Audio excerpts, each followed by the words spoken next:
예수께서 사두개인들로 대답할 수 없게 하셨다 함을 바리새인들이 듣고 모였는데 그 중에 한 율법사가 예수를 시험하여 묻되 선생님, 율법 중에서 어느 계명이 크니이까?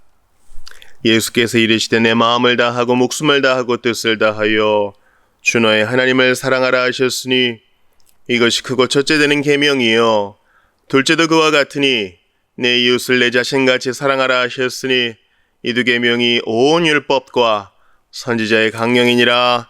아멘. 하나님의 말씀입니다. 하나님께 감사합니다.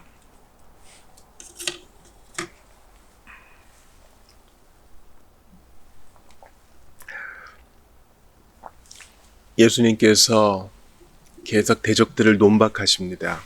이것은 우리의 행동 지침이라고도 했습니다. 예수님 초림하실 때 주께서 이런 대접을 받으셨으니 우리도 예외가 아닐 것입니다. 예수님 재림 전에 말세지말에 이를 때에 우리는 매끈하게 보이는 대적들로부터 공격을 받을 것이라 했어요. 자, 헤롯 당원들과 또 바리새파들과 사두개인들이 연속적으로 공격을 합니다. 우리가 여기에 대해서 준비가 되어 있어야 되겠어요. 박해를 받을 준비도 되어 있어야겠지만 복음을 논증할 준비, 또 믿음을 견지할 준비를 해야 되겠습니다. 가장 큰 계명이 뭡니까? 라는 계명에 대해서 예수님께서 마음 다하고 목숨 다하고 뜻 다해 주 너의 하나님을 사랑하라 그랬거든요. 하나님을 사랑하는 건요, 그냥 핍박만 받고 그저 고초만 당하는 것 그 이상입니다. 뜻과 마음과 정성을 다하라 하셨으니 지성을 다해야 되겠어요. 그 복음을 잘 익숙하게 또 연구해서 또 성경을 잘 공부해서 대답할 것을 예비해 놓아야 되겠습니다. 동시에 뜻과 마음과 정성을 다하여 사랑하라 하셨으니 의지도 결연해야 되겠어요. 항상 이 의지를 갈고 닦아야 되겠어요. 그저 때 되면 알아서 되겠지 하면 우리는 준비된 제자로서 살지 못할 것입니다. 아울러서 주님을 향한 우리의 열정도 계속 불태워야 되겠어요. 뭐 때 되면 알아서 불을 주시겠지가 아니라 항상 마음을 주님 앞에 쏟아 놓으면서 어떠한 일이 닥치든 나는 당신 편에 서고 싶습니다. 이러한 마음으로 살아야 되겠습니다. 이혼 문제에 대해서, 부활 문제에 대해서 사두개인들이 나가 떨어졌어요. 사두개인들이 논박을 못했습니다. 이제 바리새인들이 기뻐하죠. 왜냐면 평시에 사두개인과 바리새인들은 앙숙이었거든요. 야, 그거 꼴 좋다. 근데 그 중에 한 율법사가 있었습니다. 마가복음에 보니까 그는 서기관이라고 해요. 그도 아마 바리새인 출신인 것 같습니다. 또 예수님께 질문을 던져요. 어느 계명 가장 큽니까? 근데 그 의도가 시험하여 묻되, 시험하여 묻다. 그도 역시 다를 바 없이 예수님을 걸려 넘어지게 하려고 공격의 태세를 취한 것입니다. 마가복음 12장에 보면 병행 본문이 있는데요. 서기관 중 한 사람이 가장 큰 계명을 물어봤다 이렇게 되어 있습니다. 그런데 예수님의 대답을 듣고 이 서기관도 대답을 잘해요. 선생님 옳습니다. 하나님 한 분이시요 그 외에 다른 이가 없다 하신 말씀 참입니다. 마음 다하고 지혜 다하고 힘 다하고 그렇게 하나님 사랑하는 것과 이웃을 자기 자신같이 사랑하는 것이 전체로 드리는 모든 번제물과 기타 제물보다 낫습니다. 예수님의 말씀을 잘 이해했어요. 비록 의도는 시험이었다고 했지만 예수님의 이 대답에 있어서 큰 감명을 받고 그도 잘 정리합니다. 그러자 예수님이 그를 칭찬하시죠. 그가 지혜 있게 대답함을 예수님께서 보시고 말씀하셔요. 네가 하나님 나라에서 멀지 않도다. 아직까지 온전히 회심한 것은 아니지만 그러한 태도가 좋다. 그렇게 성경을 이해하는 것이니라 알려주셔요. 어찌됐거나 그 동기는 시험하여 넘어뜨리고자 함이었기 때문에 사람들이 이제 촉각을 곤두세웠겠죠. 어떻게 대답하나 보자. 이번에도 잘 넘어가나 보자. 마치 어떤 배틀, 1대1 배틀 상황이 된 것 같아요. 그때 예수님께서 성경을 잘 요약하십니다. 10계명을 잘 요약하시는 것이죠. 그것은 사랑의 관점이요. 하나님을 사랑하고 이웃을 사랑하는 이 두 가지가 온 율법과 선지자의 강령이다. 이 말은 모든 율법과 선지자의 말씀, 모든 구약 성경이 이 사랑이란 못에 딱 걸려 있다. 다 여기에 해당된다. 다 여기에 걸린다 이 말입니다.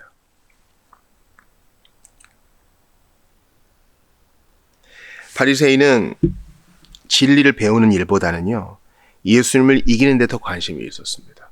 이건 대답 못할걸? 이런 난제로 계속 예수님을 공격하나 예수님은 잘 정리하시죠.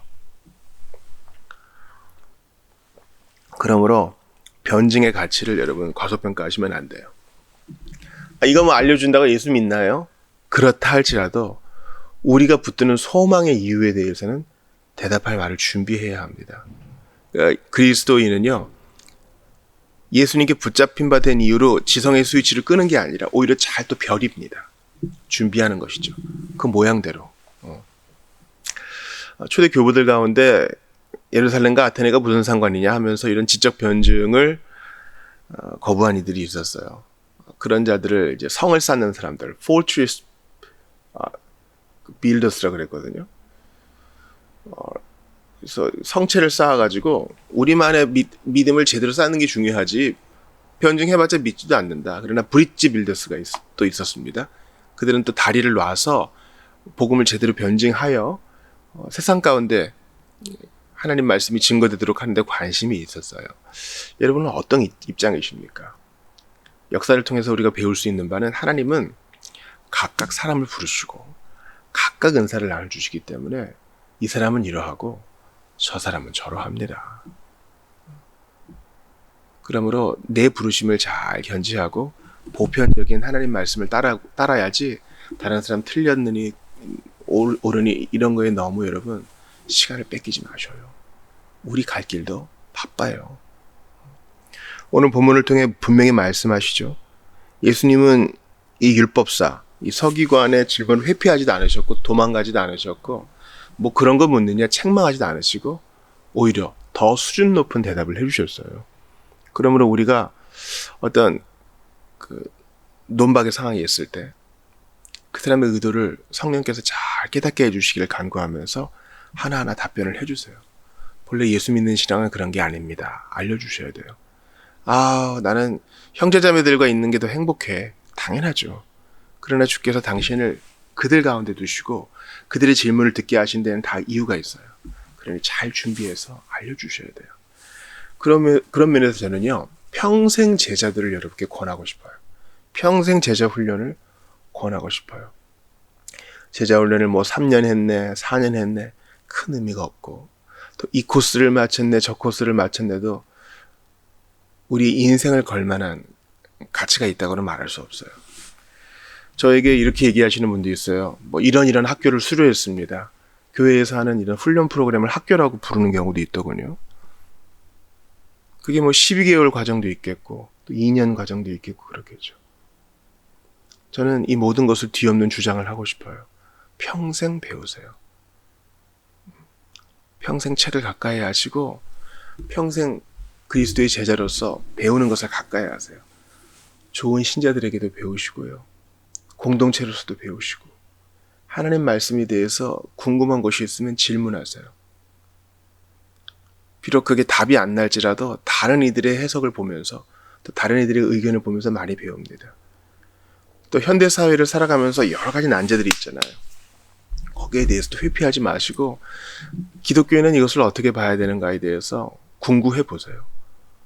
분명히 제자로서 자라가는 것이 있을 겁니다. 마음 다하고 목숨과 뜻을 다하라 하셨으니 지성과 의지와 우리의 정서 모두를 주께 드려 그분을 따라가야 돼요. 신앙의 열심, 교회의 울타리 안에서만의 열심이 한국교회를 병들게 했습니다. 아니 나가서 어떻게 사는지도 알려줘야 될 거 아니에요. 또 그분을 사랑하는 것이 단지 종교적 열심만을 얘기하는 것이 아니라 집회에 열심히 참여하는 것만 얘기하는 것이 아니라 학문적 태도도 있으며 노동자적 태도도 있으며 또한 한 사람 한 사람을 돌보는 전인적 태도도 있음을 기억해야 할 것입니다. 예수님은 사랑의 관점으로 최고의 계명을 설명하십니다. 하나님 사랑과 이웃 사랑. 바리새파 사람들은 600개가 넘는 율법을 분류했습니다. 그래서 행동 강령을 마련했죠. 더 중요하고 덜 중요한 것들, 그리고 이거 지켜 행할 것들. 그러다 보니 율법에 대한 존중, 율법을 통해 하나님의 뜻을 깨닫기보다는 율법주의적이 됐어요. 이걸 지키느냐 안 지키느냐, 지키면 좋은 사람, 안 지키면 나쁜 사람, 편을 가릅니다. 또 배타적이 돼버렸어요. 나는 구별된 사람, 너는 이거 안 지키는 연약한 사람. 그러다 보니 하나님이 이스라엘에게 주신 역할을 망각하고 말았습니다. 주께서 택자들에게, 신자들에게 주신 역할은 뭡니까? 세상에 복이 되려는 명령이죠. 이 율법은 자유케 되는 율법이요, 너의 양심에 평안을 주는 법이니 너는 행복자로다. 그 행복자로서 너도 증거하라. 근데 그렇게 안 한 거죠. 바리새파 중에는 할례가 제1의 계명이다. 무슨 소리냐? 유월절 준수가 제1의 계명이다. 무슨 말이냐? 무슨 말이냐? 예배가, 특별히 제단에서 드리는 예배, 지성소까지 나아가는 예배가 최고다. 성막과 성전이 최고다. 이런 분파들이 있었겠지만 주님은 이 모든 것을 사랑으로 압축하십니다. 하나님을 사랑하기 때문에 절기도 지키는 거고요. 주께서 나를 먼저 사랑하신 그 사랑을 깨달았기 때문에 모든 할례를 비롯한 기타 규범들을 지켜 행하는 것입니다. 나 같은 것을 사랑해 주신 그 감격 때문에 기꺼이 짐승을 끌고 와서 예배하는 구약 성도들의 모습이 있었던 것이죠. 성경을 한번 찾아볼게요. 성경이 과연 이것을 얘기하고 있는가? 먼저 신명기 6장 5절을 여러분께 읽어드립니다. 너는 마음을 다하고 뜻을 다하고 힘을 다하여 내 하나님 여호와를 사랑하라.